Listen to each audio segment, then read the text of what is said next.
Good evening, class. What we want to do tonight is give you a run through of World War One, basic, a kind of a timeline of what actually happened, and I also want to talk about why World War One was really a different conflict than any other European conflict that um, had been before. So let's get into it. Excuse me. Let's get into it a little bit. All right. First of all, World War One had a very, very long buildup, and we talked about that in my video on the alliance system. And Europe had gone a very, very long time without a major conflict, with the Crimean War being the exception. And World War One was going to be really the first major war involving multiple countries with two major alliances in which virtually every combatant had been through some form of the Industrial Revolution. Okay.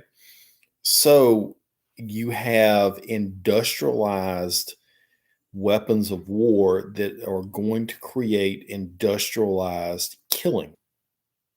And I think that is what makes this conflict so much different.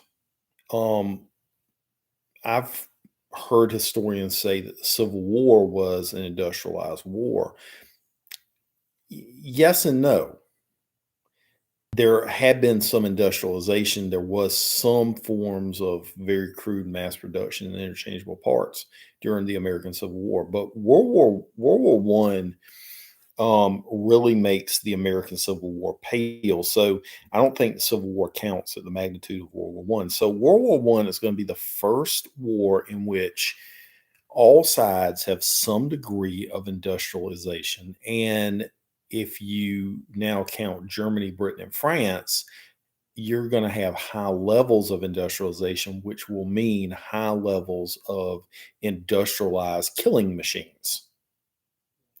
And when World War One starts in 1914, in many cases, the leaders in charge of the armies don't necessarily appreciate the firepower they have at the firepower that they have at their fingertips. And in many ways, the armies will march into World War One with very outdated modes of combat, very outdated strategies. And I'll give you a good example. The French army in 1914 was still wearing red pants and blue coats. Camouflage was not necessarily a thing, and the German army was not wearing steel helmets at the beginning of the war, and they were still wearing the leather pickle helmet with the spike on the top. And so both armies also believed in a war of movement. They still were using cavalry. The French army, in particular, were still using massed infantry formations. And so, in many ways, the technology had kind of overrun the tactics. The tactics meaning the methodology of fighting. And so, very early on, the French army will be taking the field in red pants, and the Germans will be taking the field in leather helmets. And so, you still, I think, in many ways, at the beginning of World War One, have outdated notions of what warfare will be. And then to mention the British had this idea that warfare was almost like a sporting event, and that the Germans were not necessarily the enemy, but that the Germans were simply an opponent. And there was still this notion of of kind of a chivalry type um, combat that's going to be destroyed very early in the mass slaughter used by some of these new weapons. Now, let's talk about some of the weapons that are introduced for the first time in World War One. All right, there have been machine guns before. Machine guns have been used in the Spanish American War. Gatling guns were introduced at the very tail end of the American Civil War. Gatling guns, a hand crank machine gun. But World War One is going to be the first time that you have mass use of machine guns. Machine gun is defined as a type of weapon in which you pull the trigger and the bullets keep going down the barrel for as long as the trigger is pulled. That's machine gun. And so World War One will be the first time mass numbers of machine guns will be used on both sides, the Allies and the Central Powers. Um, this will be used to mow down infantry. The machine gun will make cavalry virtually useless. You can't use mass cavalry charges and have the machine gun in place. And so the machine gun by itself is going to totally change the dynamic of warfare. You can't use massed infantry formations in red pants like the French are going to be using. You can't do that. And so very early on, the machine gun is really going to cause a lot of problems. And it's going to cause the French, first of all, to change their uniforms.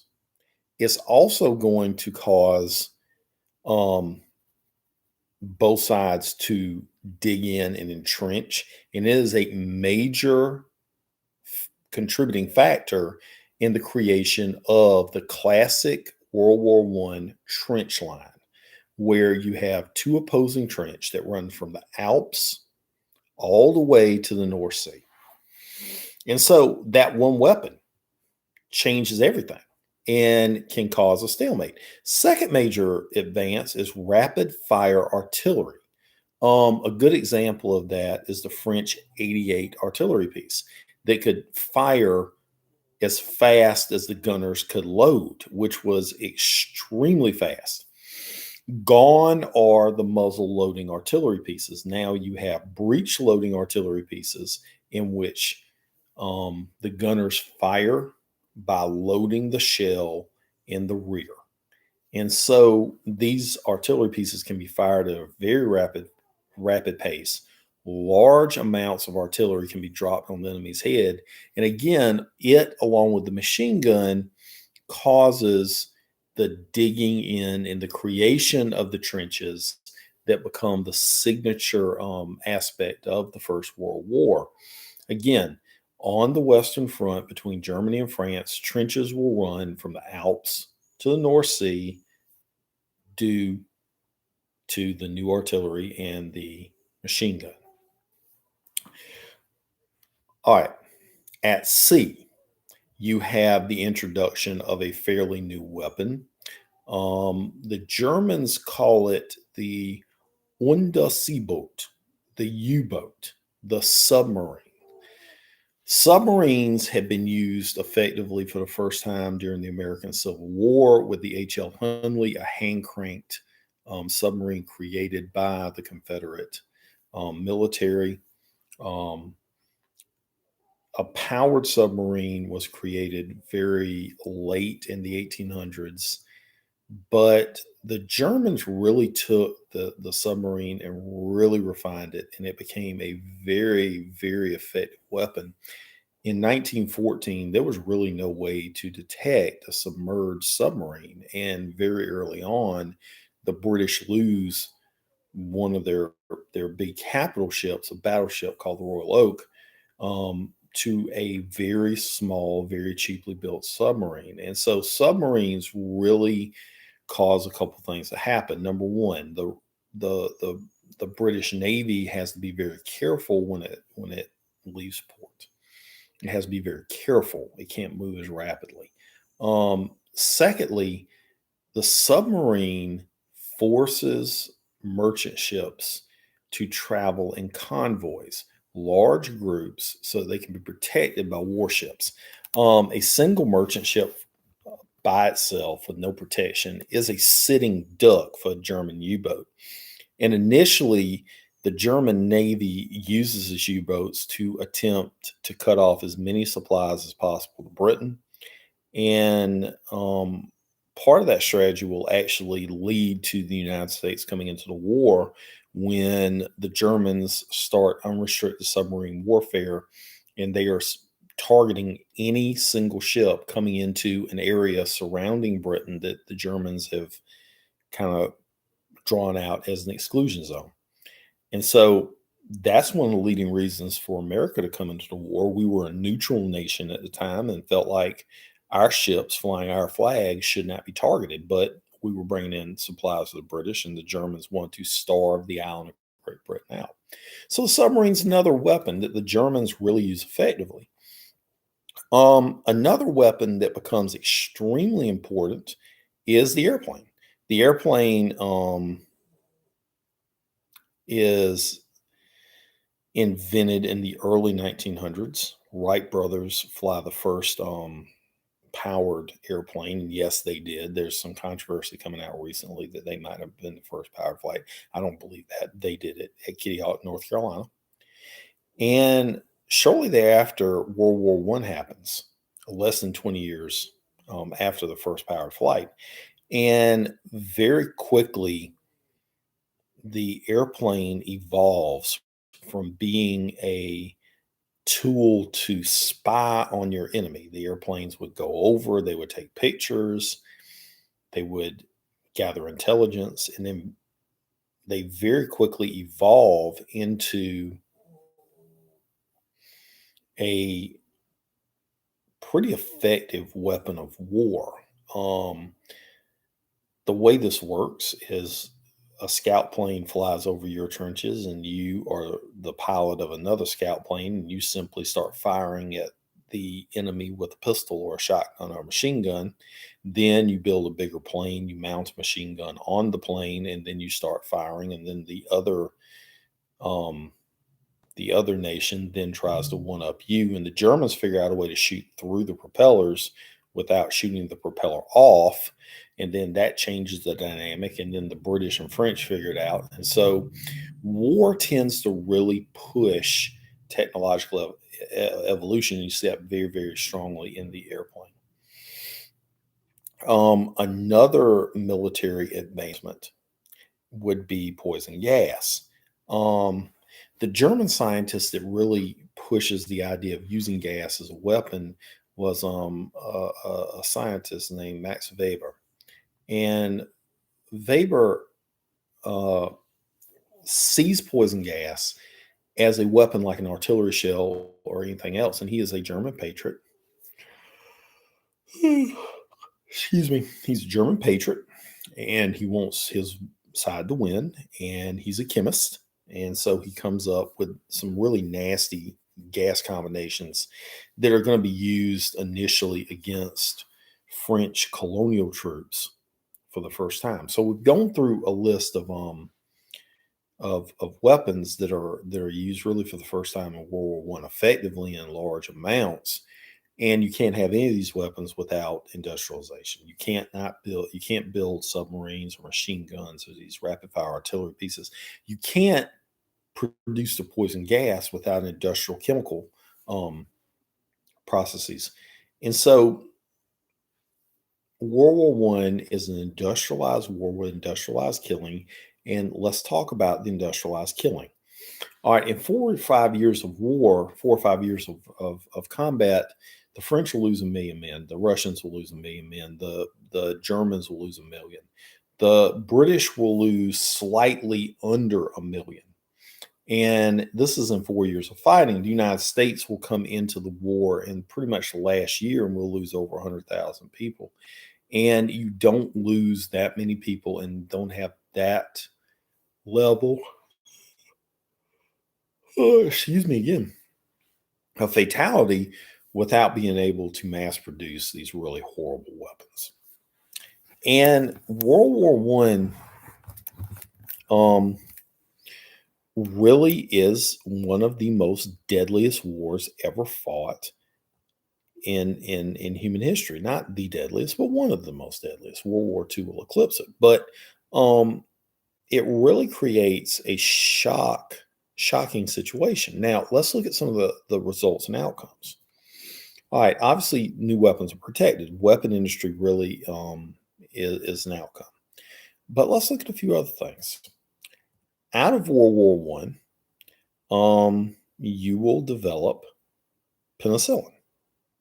Okay, a British, more specifically Scottish, bacteriologist will accidentally discover penicillin after doing work on um, methods of treating infected wounds.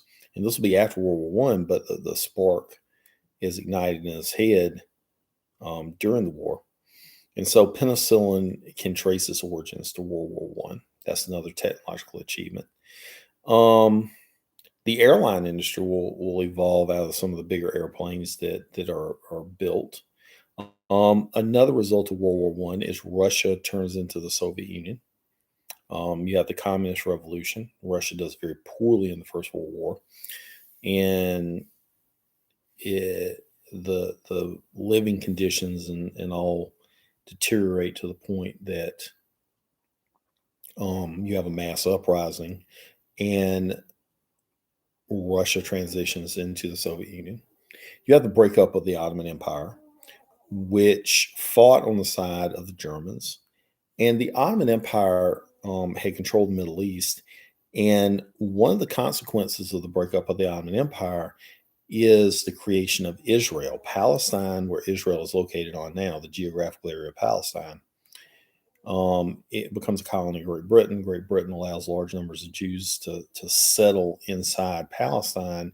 And after World War II, the nation state of Israel is declared, and that creates a large amount of friction between um, the Jews and their allies, mainly the United States, and the Palestinians and their allies, the other Arab nations.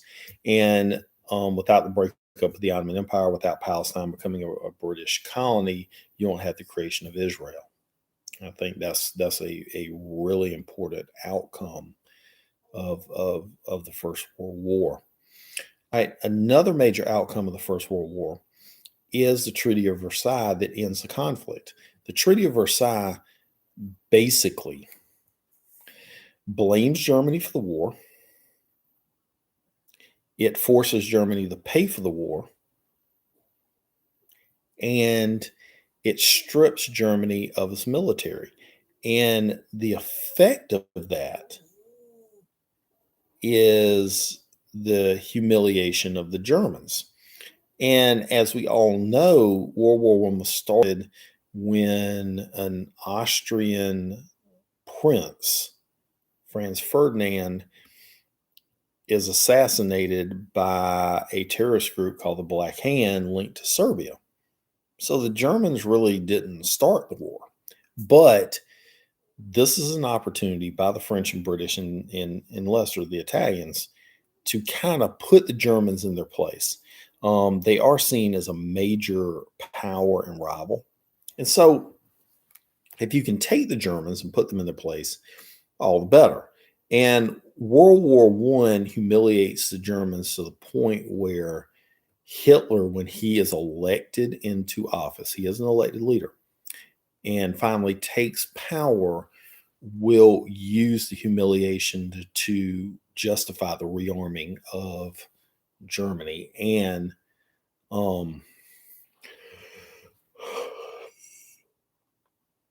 pardon me again.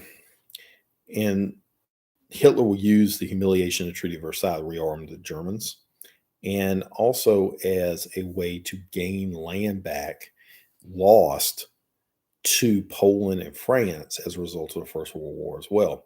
And so World War One, I think, because of the Treaty of Versailles and the humiliation of Germany, really sets up World War Two. Okay. And so that's kind of a rundown of the First World War. Some innovations, some things that come out of it. And so just get ready. The semester's coming to the end very, very quickly. And get ready to write this essay up. All right. Thank you.